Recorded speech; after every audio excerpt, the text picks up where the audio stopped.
LeighTDickey.com.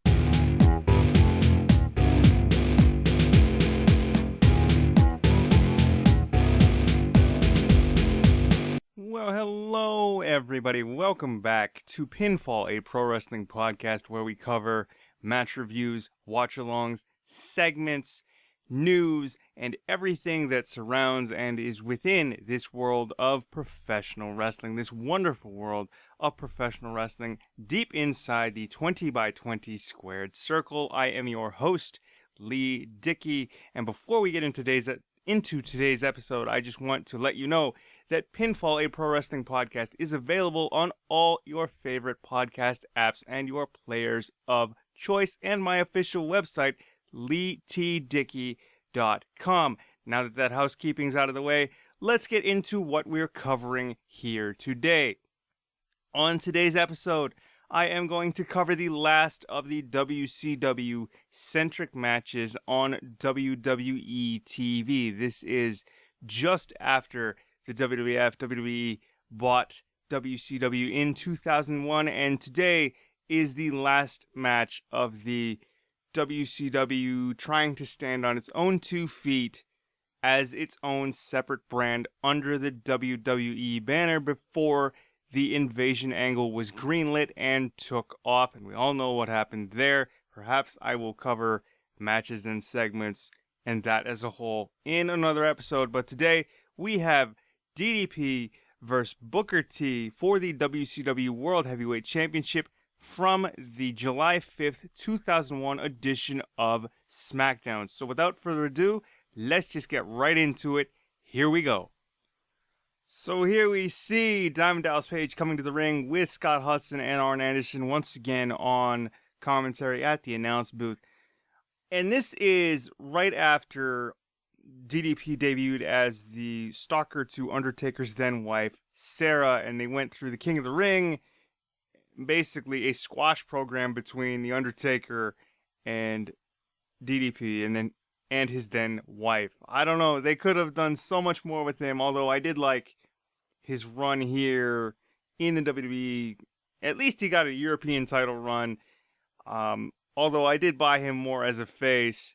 And we have Howard Finkel once again as the ring announcer, Nick Patrick as the referee. And here you see the big WCW Championship graphic. I did like DDP's WWE theme and his WCW theme, although his WCW theme was more akin to that famous Nirvana song. And here we are with Booker T coming down the aisle. He was the U.S. champ at the time for WCW, having left the final Nitro with both titles, but shortly after coming to the WWE, he would give the U.S. title to the late Chris Kanyon, like legitimately just hand it over. Now, getting back to what I said about DDP, I liked his run in the WWE, WWF, but I think they could have done so much more with him. I mean, having him as the stalker for the Undertaker's then wife, it seemed flat. We start out quick. Booker T doesn't even have the title off. Page jumps him as he gets into the ring, starting off with the hands, trading back and forth. I've said this within the first few episodes of this podcast. I really wanted WCW to work. You see DDP go to the outside, and this was actually a surprise. Booker T coming off the apron with some sort of modified axe handle, I guess you could say. You don't see Booker T leaving his feet all that much, or even when he was a really active performer in the ring with WWE, WCW, and even TNA. Like, he did not leave his feet, so that was kind of cool. DDP putting the boots to Booker here. They're in the corner, but I couldn't buy DDP as a heel, although did he really have like go away heat back then? Booker T with a splash to DDP in the corner. The crowd, again, quiet. I suppose that has to do with them being conditioned to believe that WCW was the inferior brand and that WCW sucked. It's quiet. When Booker T came out, they were popped a little bit. DDP not so much, which is surprising. I mean, yeah, I suppose having him debut as the stalker to Undertaker's then wife, probably not the best idea. Granted, having him in a program with The Undertaker, that's one hell of a way to start, but it just turned into a giant squash program with DDP losing to Sarah on Raw and pretty much having been in the mid-card shortly thereafter. He was in the mid-card, granted he was dealing with injuries and whatnot, but at least he got a European title run. Here we see DDP throw Booker T to the outside. DDP falls shortly thereafter. They're around the announce table. Booker T blocks it. Right hands. DDP bounces off the announce table, and they're pretty much right in the announcer's lap now. But I don't know. I wanted WCW to work. I really did. And granted, this is a much better match, in my opinion, than the match Booker T had with Buff Bagwell the Monday, about 3 days prior to this episode of Smackdown airing on the 2nd of July in 2001. And they seemed more hot for this match than they did the one with Buff Bagwell on Raw 3 days prior. They're back around ringside now. Let's put them back in the ring, or not. Bouncing right off the announce table. DDP to Booker T. Bouncing him right off the announce table. Somehow, Arn Anderson and Scott Hudson are still managing to keep their headsets on, even though they whipped them off really quickly. DDP about to leave his feet here on the top rope. Booker T kind of staggering. Let's see. Oh, diving forearm. That's something you don't see. DDP leaving his feet. Quick 2 count. And we're going for a camel clutch here. DDP to Booker T. Leaves his feet again. I know DDP had a motivational speaker sort of gimmick, which is, I guess, not too far of a stretch from what he's doing nowadays, but it just a heel gimmick motivational speaker. It got him heat, and I suppose that's what you're supposed to do. DDP with like a stinger splash to Booker T in the corner. I liked his run. I've said that several times. He had a great run, in my opinion.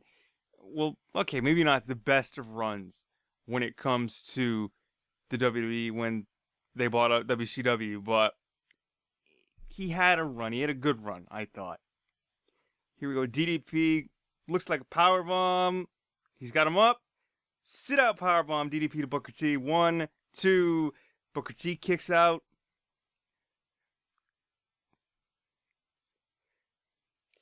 DDP and Nick Patrick arguing here. I wonder whatever happened to Nick Patrick. He was like, of the matches in WCW that I saw, Nick Patrick, along with like Charles Robinson, was like a mainstay in terms of like most of the matches I saw in WCW.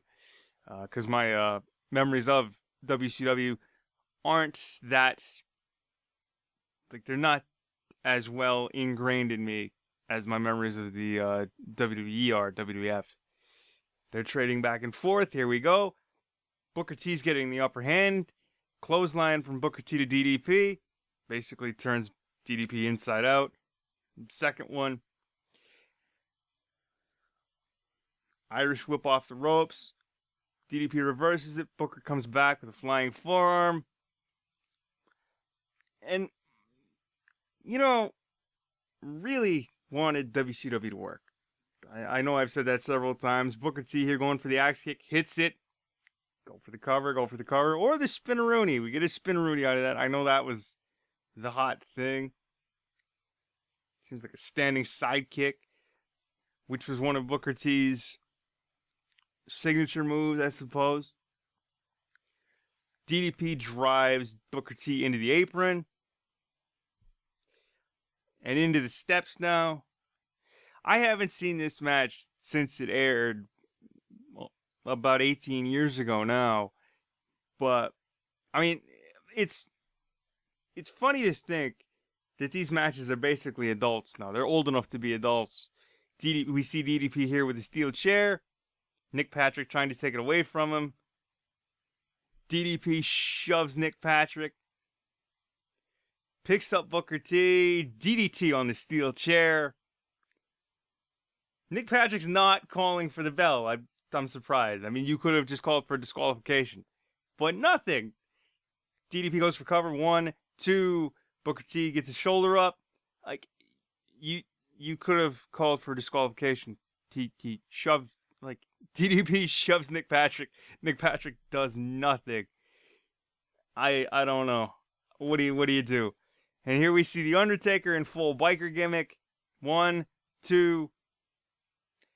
And Booker T retains. 1, 2, 3. DDP is hopping out of the ring. I don't know whether he's trying to sell an injury there or he's actually hurt because he's holding his back. As The Undertaker chases him to the back through the arena, see Booker T leaning over the ropes with the WCW title. Nick Patrick checking on him. Kurt Angle comes in. And goes for the angle slam. Booker T lands on his feet, hits him with the right hands. And the axe kick. There you go. Kurt Angle's laid out. Booker holds up the WCW title. Or picks up the WCW title. Nick Patrick's looking at him, and he hits Angle with the belt right in the face. Angle's laid out. Booker celebrates. Booker's music hits. Nick Patrick just, I don't know whether or not he wanted to be there, because I know it was a job at the time, but he just seemed a little disinterested. And Howard Finkel announces Booker T as still the WCW champion. And I suppose it's with this match, DDP versus Booker T for the World Heavyweight title, Kidman versus Gregory Helms for the Cruiserweight title from this very same episode, the July 5th, 2001 edition of SmackDown, and the Booker T versus Buff Bagwell match for the WCW title on the July 2nd, 2001 edition of Raw, that basically let Vince and the fans know that WCW wasn't going ahead as its own brand. Thus, they started with the invasion angle. And we all know how that turned out. I mean, I suppose it really wasn't all that bad, but it could have been so much better. But there you have it. The 3 matches, and this one was the last of the 3 matches that tried to get WCW to stand on its own as its own brand under the WWE or WWF banner after the WWE had bought WCW in March of 2001. But there you go. There you have it. Another episode of Pinfall, a pro wrestling podcast.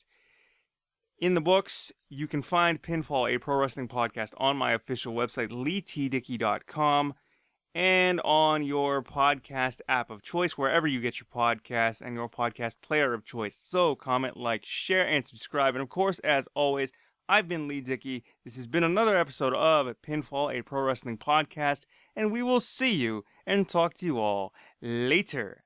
Peace.